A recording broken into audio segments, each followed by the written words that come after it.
പറഞ്ഞു. ഇന്ന് ഓസ്കർ പുരസ്കാരം പ്രഖ്യാപിച്ചുകൊണ്ടിരിക്കുകയാണ്. ഓസ്കർ വേദിയിൽ ഓപ്പൺഹൈമറിന് 13 നോമിനേഷനുകളാണ് ഉണ്ടായിരുന്നത്. പോർ തിങ്സിനുണ്ടായിരുന്നത് 11 നോമിനേഷനുകളുമാണ്. എന്താണ് ഇപ്പോൾ ഓസ്കർ വേദിയിൽ സംഭവിക്കുന്നത് എന്ന് നമ്മളോട് അഖിലശ്രീ വിശദീകരിക്കും. അഖിലശ്രീ, ഓസ്കർ വേദിയിൽ ഇപ്പോൾ ഓപ്പൺഹൈമറിൻ്റെയും പോർ തിങ്സിൻ്റെയും എല്ലാം വലിയ രീതിയിലുള്ള ആഘോഷമാണ് നടക്കുന്നതെന്ന് ഞാൻ മനസ്സിലാക്കുന്നു. എങ്ങനെയാണ് ഓസ്കർ പുരസ്കാര വേദിയിൽ ഇപ്പോൾ പുരസ്കാര വിതരണ ചടങ്ങുകൾ പുരോഗമിക്കുന്നത്? പ്രതീക്ഷിച്ചതുപോലെ തന്നെ ക്രിസ്റ്റഫർ നോളൻ ഓപ്പൺഹൈമർ കൂടുതൽ പുരസ്കാരങ്ങൾ അടിച്ചു മാറ്റുന്നുണ്ടോ? അതല്ല തൊട്ടുപിന്നിൽ പുവർ തിങ്സ് ഉണ്ടോ? ഏതൊക്കെ അവാർഡുകൾ പ്രഖ്യാപിച്ചു? എന്താണ് കൂടുതൽ വിവരങ്ങൾ? Akhilasree, good morning. Arunkumar, good morning. ലോകമെമ്പാടുമുള്ള പ്രേക്ഷകരുടെ കാത്തിരിപ്പിനാണ് ഇപ്പോൾ വിരാമമാകുന്നത്. 96ാമത് ഓസ്കാർ പുരസ്കാര പ്രഖ്യാപനം പുരോഗമിച്ചുകൊണ്ടിരിക്കുകയാണ്. ലോസ് ആഞ്ചൽസിലെ ഡോൾബി തിയേറ്ററിലാണ് ഈ പുരസ്കാര ചടങ്ങുകൾ നടക്കുന്നത്. ജിമ്മി കിമ്മലാണ് ഇത്തവണത്തെ അവതാരകൻ. തുടർച്ചയായി 4ാമത്തെ തവണയാണ് അദ്ദേഹം അവതാരകനായി എത്തുന്നത്. ഇനിയിപ്പോൾ പറഞ്ഞതുപോലെ ഫലപ്രഖ്യാപനത്തിലേക്ക് വന്നാൽ ഓപ്പൺഹൈമറും പുവർ തിങ്സും തമ്മിൽ ഇഞ്ചോടിഞ്ച് മത്സരം എന്ന് വേണമെങ്കിൽ നമുക്ക് പറയാം. മികച്ച സഹനടിക്കുള്ള പുരസ്കാരമാണ് ഇന്ന് ആദ്യം പ്രഖ്യാപിച്ചത്. ഡേവാൻ ജോയ് റാൻഫോർഡ് ആണ് മികച്ച സഹനടിയായി തെരഞ്ഞെടുക്കപ്പെട്ടത്. ദി ഹോൾഡ് ഓവേഴ്സ് എന്ന ചിത്രത്തിലെ അഭിനയത്തിനാണ് ഡേവാൻ ജോയ്ക്ക് പുരസ്കാരം ലഭിച്ചത്. ജാപ്പനീസ് ചിത്രമായ the boy and the heron ആണ് മികച്ച അനിമേഷൻ ചിത്രമായി തെരഞ്ഞെടുക്കപ്പെട്ടത്. മികച്ച അവലംബിത തിരക്കഥയ്ക്കുള്ള പുരസ്കാരം കോഡ് ജെഫേഴ്സന്റെ അമേരിക്കൻ ഫിക്ഷൻ ആണ് ലഭിച്ചിരിക്കുന്നത്. മികച്ച തിരക്കഥ ജസ്റ്റിൻ റൈറ്റ് ആർതർ ഹറാരിയുടെ അനാറ്റമി ഓഫ് എ ഫോൾ എന്ന ചിത്രത്തിനാണ് ലഭിച്ചിരിക്കുന്നത്. ഇനി മികച്ച അനിമേറ്റഡ് ഷോർട്ട് ഫിലിമിലേക്ക് വന്നാൽ വാർ ഈസ് ഓവർ എന്ന ചിത്രത്തിനാണ് മികച്ച അനിമേറ്റഡ് ഷോർട്ട് ഫിലിം പുരസ്കാരം ലഭിച്ചിരിക്കുന്നത്. മികച്ച കോസ്റ്റ്യൂം ഡിസൈൻ ആണ് ഇന്ന് പുവർ തിങ്സിന് ആദ്യമായി ലഭിച്ചത്. അതുപോലെ തന്നെ മികച്ച പ്രൊഡക്ഷൻ ഡിസൈനും മികച്ച മേക്കപ്പ് ആൻഡ് ഹെയർ സ്റ്റൈലും പുവർ തിങ്സിന് ലഭിച്ചു. മികച്ച അവലംബിത തിരക്കഥ അമേരിക്കൻ ഫിക്ഷൻ തന്നെയാണ് ഇത്തവണ കരസ്ഥമാക്കിയിരിക്കുന്നത്. അന്താരാഷ്ട്ര ഫീച്ചർ ഫിലിം വിഭാഗത്തിൽ ദി സോൺ ഓഫ് ഇൻട്രസ്റ്റിനാണ് പുരസ്കാരം ലഭിച്ചിരിക്കുന്നത്. മികച്ച ഡോക്യുമെന്ററി ഷോർട്ട് ഫിലിമായി ദ ലാസ്റ്റ് റിപ്പയർ ഷോപ്പ് തെരഞ്ഞെടുക്കപ്പെട്ടു. ഡോക്യുമെന്ററി ഫീച്ചർ ഫിലിമിൽ നമുക്ക് ഇന്ത്യക്ക് ഒരു അല്പം സങ്കടപ്പെടാം. 20 ഡേയ്സ് ഇൻ മരിയുപോൾ എന്ന ചിത്രത്തിനാണ് മികച്ച ഡോക്യുമെന്ററി ഫീച്ചർ സിനിമ പുരസ്കാരം ലഭിച്ചത്. ഇന്ത്യൻ പശ്ചാത്തലത്തിൽ നിർമ്മിച്ച ടു കിൽ എ ടൈഗറിന് അതുകൊണ്ട് പുരസ്കാരം ലഭ്യമായില്ല. ജാർഖണ്ഡിലെ ഒരു 13-കാരി കൂട്ടബലാത്സംഗത്തിനിരയായ സംഭവത്തെ ആസ്പദമാക്കി നിഷ പഹൂജ സംവിധാനം ചെയ്ത ഫീച്ചർ സിനിമയായിരുന്നു ഈ പറഞ്ഞതുപോലെ ടു കിൽ എ ടൈഗർ. അതിന് പുരസ്കാരമൊന്നും ലഭിച്ചിരുന്നില്ല. പക്ഷേ 21 അന്താരാഷ്ട്ര പുരസ്കാരങ്ങൾ നേരത്തെ ഈ ഫീച്ചർ സിനിമ കരസ്ഥമാക്കിയിരുന്നു. ഒടുവിലായി ഫലം പുറത്തു വരുമ്പോൾ മികച്ച വിഷ്വൽ എഫക്റ്റിനുള്ള പുരസ്കാരം ഗോഡ്സില -1 ലഭിച്ചിരിക്കുന്നത്. ഇനി നേരത്തെ പറഞ്ഞതുപോലെ നോമിനേഷനുകളിലേക്ക് വന്നാൽ 13 നോമിനേഷനുകളാണ് ക്രിസ്റ്റഫർ നോളന്റെ ഓപ്പൺഹൈമറിനുണ്ടായിരുന്നത്.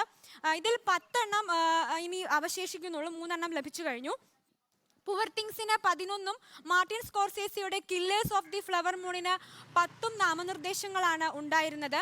നിലവിലുള്ള 13 നോമിനേഷനുകളിൽ മികച്ച നടൻ, ചിത്രം, സംവിധായകൻ, സഹനടൻ, സഹനടി, എഡിറ്റിംഗ്, ഛായാഗ്രഹണം, സംഗീതം, ശബ്ദം എന്നിവയ്ക്കുള്ള നോമിനേഷനുകളായിരുന്നു ഓപ്പൺഹൈമറിനുണ്ടായിരുന്നത്. ഇതിൽ സഹനടി നേരത്തെ പറഞ്ഞതുപോലെ തന്നെ ഡേവാൻ ജോയ്ക്ക് ലഭിച്ചു. നോമിനേഷനുകളിൽ 8 എണ്ണമെങ്കിലും ഈ ഓപ്പൺഹൈമറിന് ലഭിക്കുകയാണെങ്കിൽ നൂറ്റാണ്ടിലെ തന്നെ ഓസ്കാർ വിജയം എന്ന നേട്ടം ഓപ്പൺഹൈമറിന് കരസ്ഥമാക്കാം. ഇതിനു മുൻപത്തെ ചരിത്രം പരിശോധിക്കുകയാണെങ്കിൽ 11 വീതം ഓസ്കാർ നേടിയ the lord of the rings, the return of the king, Ben Hur എന്നീ സിനിമകളാണ് ഓസ്കാർ ചരിത്രത്തിൽ ഓപ്പൺഹൈമറിന് മുന്നിലുള്ളത്. 8ഓ അതിലധികമോ ഓസ്കാർ നേടാൻ വെറും 15 ചിത്രങ്ങൾക്കാണ് ഇത്രയും കാലയളവിലെ ഓസ്കാർ ചരിത്രം പരിശോധിച്ചാൽ നമുക്ക് മനസ്സിലാക്കാൻ കഴിയുക. അതുപോലെ തന്നെ ഈ ഓസ്കർ പുരസ്കാര വേദിയിൽ ചില പ്രതിഷേധത്തിന്റെ വാർത്തകൾ കൂടി പുറത്തു വരുന്നുണ്ട് എന്നാണ് ഞാൻ മനസ്സിലാക്കുന്നത്. ഗസയിൽ ഇസ്രായേൽ നടത്തുന്ന ആക്രമണത്തിൽ പ്രതിഷേധിച്ചുകൊണ്ട് പല താരങ്ങളും ചുവന്ന ബാഡ്ജൊക്കെ ധരിച്ചെത്തിയിരിക്കുന്നു എന്നും കൂടി മനസ്സിലാക്കുന്നു. അപ്പോൾ ഓസ്കർ പുരസ്കാര വേദിയിൽ പ്രതിഷേധത്തിന്റെ ചില ദൃശ്യങ്ങൾ കൂടി നമ്മൾ ഇന്ന് കണ്ടു അല്ലേ? തീർച്ചയായും അരുൺകുമാർ, പ്രതിഷേധത്തിന്റെ ഒരു രാവിലെ തന്നെ ഇത് തുടങ്ങുന്നതിന് തൊട്ട് മുൻപ് ഡോൾബി തിയേറ്ററിന്റെ എൻട്രൻസിന്റെ ഭാഗത്താണ് പ്രതിഷേധക്കാർ ചുവന്ന ബാഡ്ജ് ധരിച്ചെത്തിയത്. അടിയന്തിരമായി ഗസയിൽ വെടിനിർത്തൽ വേണമെന്നാണ് താരങ്ങൾ ആവശ്യപ്പെട്ടത്. 100ഓളം പ്രതിഷേധക്കാരാണ് ചുവന്ന ബാഡ്ജ് ധരിച്ച് പലസ്തീന ഐക്യദാർഢ്യം പ്രഖ്യാപിച്ചുകൊണ്ട് ഈ ഡോൾബി തിയേറ്ററിലേക്ക് എത്തിയത്. ഇതിൽ നമ്മൾ എടുത്തു പറയേണ്ടത് ഈ പുവർ തിങ്സിൽ അഭിനേതാവായ റാമി യൂസഫ്, അതുപോലെ തന്നെ ഒരു ഗായിക ബില്ലി എലിഷ് എന്നിവരും ഈ പ്രതിഷേധത്തിൽ പങ്കാളികളായിട്ടുണ്ടായിരുന്നു. അതുകൊണ്ട് തന്നെ രാവിലെ ചടങ്ങുകൾ തുടങ്ങാൻ അല്പം വൈകി. പ്രതിഷേധക്കാർ അടിയന്തിരമായി ഗസയിൽ വെടിനിർത്തൽ വേണമെന്നാണ് ആവശ്യപ്പെട്ടത്. കൊടും പട്ടിണിയിലാണ് ഗസ. അപ്പോൾ ഇതുപോലെ ഒരു പുരസ്കാരം ലോകമെമ്പാടുമുള്ള പ്രേക്ഷകർ വീക്ഷിക്കുന്ന ഒരു പുരസ്കാര ചടങ്ങ് തന്നെയാണ് പ്രതിഷേധക്കാർ തങ്ങളുടെ പ്രതിഷേധം അറിയിക്കാൻ തെരഞ്ഞെടുത്തത്. അരുൺകുമാർ, ഇനി നമ്മൾ വീണ്ടും ഈ നമ്മളുടെ പുരസ്കാരത്തിലേക്ക് തിരികെ വരികയാണെങ്കിൽ പറഞ്ഞോളൂ അഖില. വളരെ പ്രധാനപ്പെട്ട പുരസ്കാരങ്ങൾ വിതരണം ചെയ്ത് തുടങ്ങിയിട്ടുണ്ടോ? ഇപ്പോൾ നിലവിൽ ഓപ്പൺഹൈമർ 3, പുവർ തിങ്സ് 3 എന്ന നിലയിലല്ലേ ഓസ്കർ വേദിയിൽ അവാർഡുകൾ പുരോഗമിക്കുന്നത്? തീർച്ചയായും നിലവിൽ ഈ പുവർ തിങ്സും അതുപോലെ തന്നെ ഓപ്പൺഹൈമറും 3-3 എന്ന ഒരു നിലയിലാണ് പുരോഗമിച്ചുകൊണ്ടിരിക്കുന്നത്. 13 നോമിനേഷനുകളാണ് ഓപ്പൺഹൈമറിനുള്ളത്. അതുപോലെ തന്നെ പുവർ തിങ്സിനും ഇതിനോടൊപ്പം തന്നെ മുന്നിലേക്ക് വരുന്നുണ്ട്. അരുൺകുമാർ, 96ാമത് ഓസ്കർ അവാർഡുകളാണ് പ്രഖ്യാപിച്ചുകൊണ്ടിരിക്കുന്നത്. ഓപ്പൺഹൈമറും പുവർ തിങ്സും 3 അവാർഡുകൾ വീതം നേടി ഇപ്പോൾ മുന്നിട്ട് നിൽക്കുകയാണ്. ഓപ്പൺഹൈമറിലെ അഭിനയത്തിന് റോബർട്ട് ഡൗണി ജൂനിയർ മികച്ച സഹനടനായി. ക്രിസ്റ്റഫർ നോളന്റെ അത്ഭുത ചിത്രം എന്ന് വിശേഷിപ്പിക്കാവുന്ന ഒരു ചിത്രമായിരുന്നു ഓപ്പൺഹൈമർ. ഓപ്പൺഹൈമർ നേരത്തെ വിവാദങ്ങളൊക്കെ ഉണ്ടാക്കിയിരുന്നുവെങ്കിലും ലോകമെമ്പാടുമുള്ള സിനിമാ ആരാധകരുടെ, ചലച്ചിത്ര ആസ്വാദകരുടെ മനം കവർന്ന സിനിമയാണ് ഓപ്പൺഹൈമർ. ഒപ്പം പുവർ തിങ്സിനും പുരസ്കാരങ്ങളുണ്ട് 3 എന്നാൽ ടു കിൽ എ ടൈഗർ എന്ന ഇന്ത്യൻ പശ്ചാത്തലത്തിലെടുത്ത ചിത്രത്തിന് പുരസ്കാരം ലഭിച്ചില്ല എന്ന വാർത്ത നമ്മളെ വിഷമിപ്പിക്കുന്നുണ്ട്. എങ്കിലും വസ്ത്രാലങ്കാരം, പ്രൊഡക്ഷൻ ഡിസൈനർ, കേശാലങ്കാരം എന്നീ വിഭാഗങ്ങളിലാണ് പുവർ തിങ്സ് ഇപ്പോൾ പുരസ്കാരം സ്വന്തമാക്കിയിരിക്കുന്നത്. Oppenheimer wins the Oscar for best original score.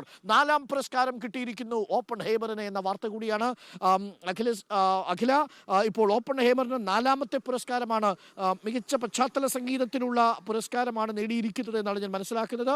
ഓപ്പൺഹൈമറിന് 4ാം പുരസ്കാരം. 13 നോമിനേഷനുകളുമായി വന്ന ക്രിസ്റ്റഫർ നോളന്റെ ഓപ്പൺഹൈമർ 4ാമത്തെ ഓസ്കാർ പുരസ്കാരം നേടിയിരിക്കുന്നു എന്ന വാർത്തയാണ് ഏറ്റവും പ്രധാനപ്പെട്ടത്. ഒരു ഭാഗത്ത് ഓപ്പൺഹൈമർ, മറുഭാഗത്ത് പുവർ തിങ്സ്. ഈ 2 സിനിമകളും ഓസ്കർ വേദിയിൽ കയ്യടികൾ നേടിക്കൊണ്ടിരിക്കുകയാണ്. ഇപ്പോൾ ഓസ്കർ പുരസ്കാര പ്രഖ്യാപനം നടക്കുന്നു.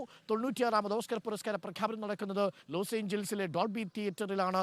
അവിടെ പലസ്തീൻ അനുകൂല പ്രതിഷേധ പ്രകടനങ്ങളുടെ ദൃശ്യങ്ങളും പ്രേക്ഷകർ കണ്ടു. ഓപ്പൺഹൈമർ 4ാമത്തെ പുരസ്കാരമാണ് നേടിയിരിക്കുന്നത്.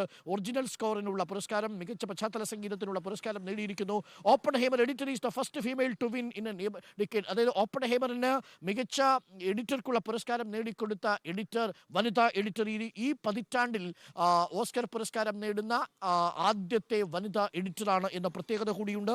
അങ്ങനെ മികച്ച പ്രകടനങ്ങളാണ് ഇപ്പോൾ ഓപ്പൺഹൈമർ നടത്തിക്കൊണ്ടിരിക്കുന്നത്. ഓസ്കർ പുരസ്കാര വേദിയിൽ ജെന്നിഫർ ലെയും ആണ് ഓസ്കർ പുരസ്കാര വേദിയിൽ മിന്നിത്തിളങ്ങി ഓപ്പൺഹൈമറിന്റെ എഡിറ്റർ. ഓപ്പൺഹൈമറിന്റെ ചിത്രസങ്കലനത്തിന് പുരസ്കാരം നേടിയിരിക്കുന്നത് ജെന്നിഫർ ലെയുമാണ്. ജെന്നിഫർ ലെയും ഇക്കഴിഞ്ഞ 10 വർഷത്തിനുള്ളിൽ ഈ ഒരു എഡിറ്റിങ്ങിനുള്ള ഓസ്കർ പുരസ്കാരം നേടുന്ന ആദ്യത്തെ വനിതാ എഡിറ്ററുമാണ്. അപ്പോൾ ഓപ്പൺഹൈമർ 4 പുരസ്കാരങ്ങൾ നേടിയിരിക്കുന്നു എന്ന വാർത്തയാണ് ഈ പ്രഭാതത്തിൽ പ്രേക്ഷകരെ നമുക്ക് അറിയിക്കാനുള്ളത്. ഈ ഓസ്കർ പുരസ്കാരത്തിന്റെ വിവരങ്ങൾ അതാത് സമയം പ്രേക്ഷകരെ അറിയിക്കാൻ വേണ്ടി നമ്മൾക്കൊപ്പം അഖില കൂടി ചേരുന്നുണ്ട്. അഖിലശ്രീ നമ്മളുടെ റിസർച്ച് ടീമിലേക്ക് എത്തിയിരിക്കുന്ന പുതിയ വാർത്താ ഒരുപക്ഷെ റിപ്പോർട്ടറാണ്. പ്രേക്ഷകർക്ക് അറിയാവുന്നതുപോലെ നമ്മുടെ റിസർച്ച് ടീം ഡിപ്പാർട്ട്മെന്റ് വളരെ സജീവമായ ഒരു റിസർച്ച് ഡിപ്പാർട്ട്മെന്റായി പ്രേക്ഷകർക്ക് അനുഭവപ്പെടുന്നുണ്ട്. പല വിദേശ വാർത്തകളും ഒപ്പം തന്നെ വാർത്തകളിലെ വിശകലനങ്ങളും ഒക്കെയായി നമ്മുടെ റിസർച്ച് ടീം തയ്യാറാക്കുന്ന പ്രത്യേക വാർത്തകളും ഇനി മുതൽ പ്രേക്ഷകർക്ക് കാണാം.